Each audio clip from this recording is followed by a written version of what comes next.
So the finance part, that will not change, right? It's gonna be there.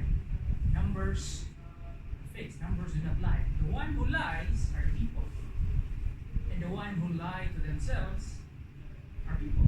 So it's more personal finance is more personal. It's more about you rather than the finance.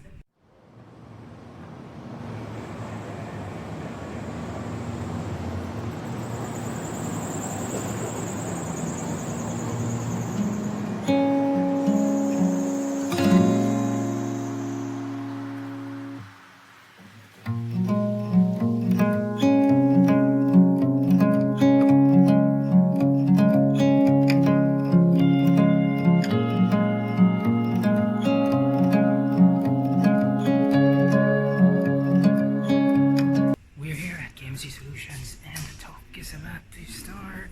We have participants coming in.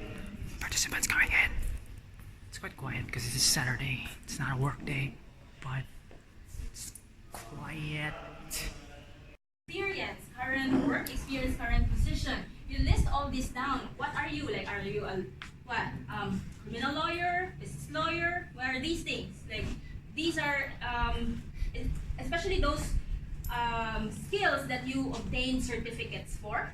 You list them down too. So the idea is to list all of them down. And then in the micro level skill sets, you ask yourself, like, are you good in doing Excel, balancing books, researching, Facebooking, Instagramming? You ask yourself, are you good with all these things? And you list all of them down. Why? Because all these skills, if there's a digital way to do them, there's a chance that you can make money out of them, right? So after listing all of your skill sets, you identify your highly paid skill sets. Finance is more personal than finance. Do you agree, or is it shocking, or is it confusing?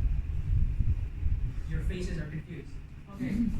So the finance part, that will not change, right? It's gonna be there. Numbers fixed. Numbers do not lie. The one who lies are people, and the one who lie to themselves are people. So it's more personal finance is more personal. It's more about you rather than the finance. Because as a child, we were taught to save, right? We were taught to save money, but until now, we are struggling. We're still struggling to save money. We are still struggling with adulting, right? Oh no, salary is tomorrow. I'll be a millionaire tomorrow. And the next day, I'm back to the grind of the cycle of waiting for the next cash inflow. So that's what I mean by it's more personal. We have the information. We have access to information about save, many ways to save, using technology to save, using the old way, using different ways to track.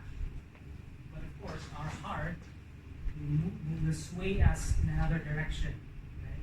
Whether if it is something else, whether if it's gadget or emergency, we can't stop.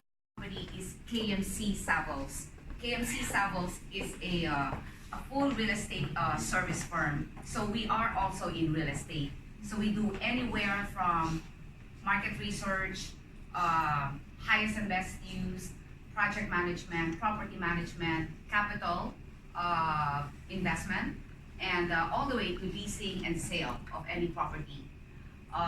Then KMC Solutions is a sister company of KMC Savills, and we are a solutions company. So we provide solutions to people like you, companies, like mostly BPOs.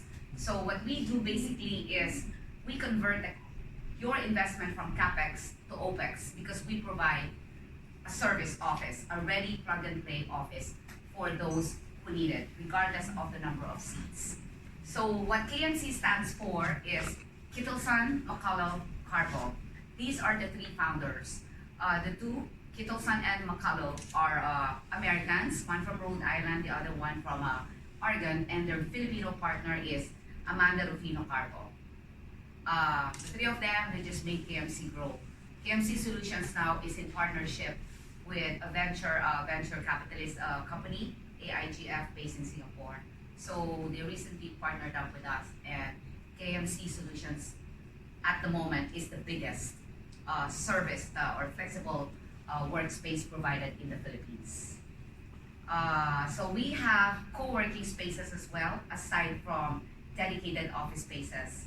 So if after this event, if you would like to take a look at our co-working space, it's there, and we make it available to freelancers and remote workers. So I heard that there are a few remote workers here. Feel free to look at our co-working space, and yes, you can rent from us. Leading to a finance for all. So now India and China is around 95% cashless. So even their decisions in the streets or are using pure payments, so or mobile payments. So that's the ultimate goal.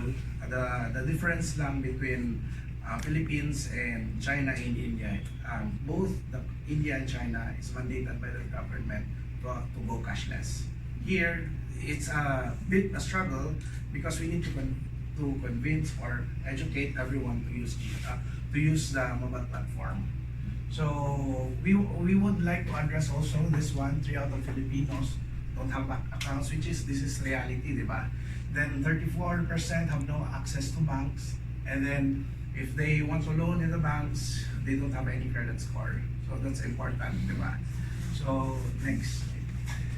So basically, GCash is a leading micropayment service that transforms your mobile phone into a wallet for secure, fast, and convenience.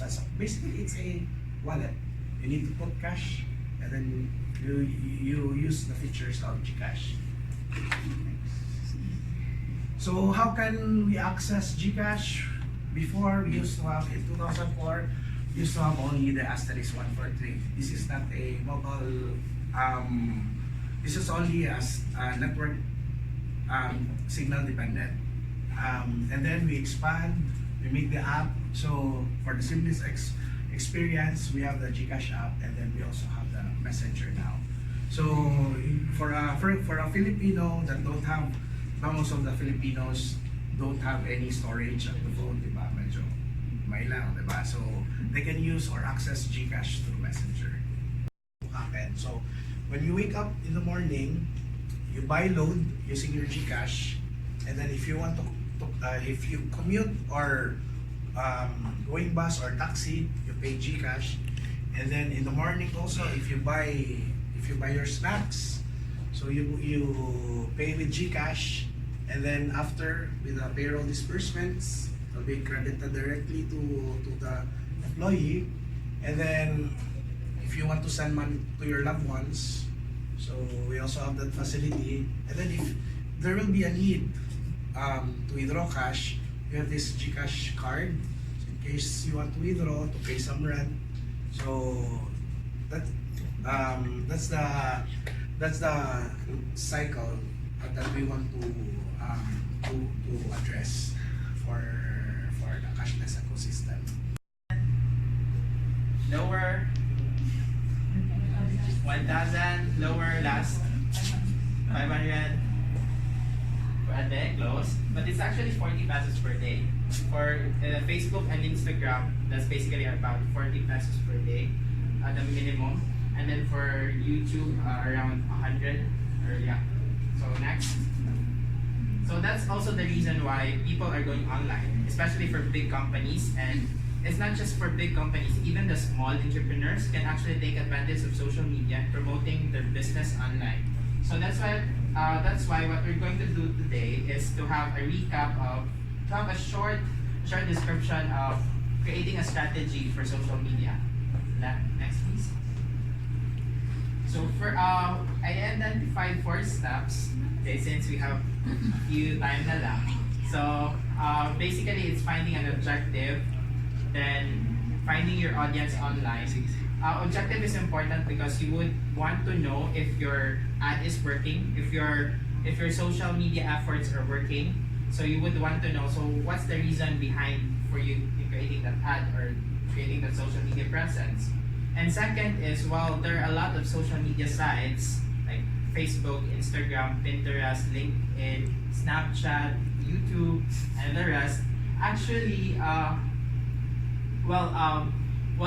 it is actually an effort to have a presence in one site. So with very minimum efforts, you would want to know which sites na yung customer, so that you would just want to boost that presence there. So that's, and third is basically competitive research, what your competitors are doing. You would want to know and then try to help them in your business. And second is, if you already have a social media presence, you would want to know how to improve that. So we'll go into that. And lastly, it's basically creating a content calendar and iterating and improving it from time to time. Dudes, talk is just finished, and we are hungry and we are tired, and Yes, we did it. it was a success. Success.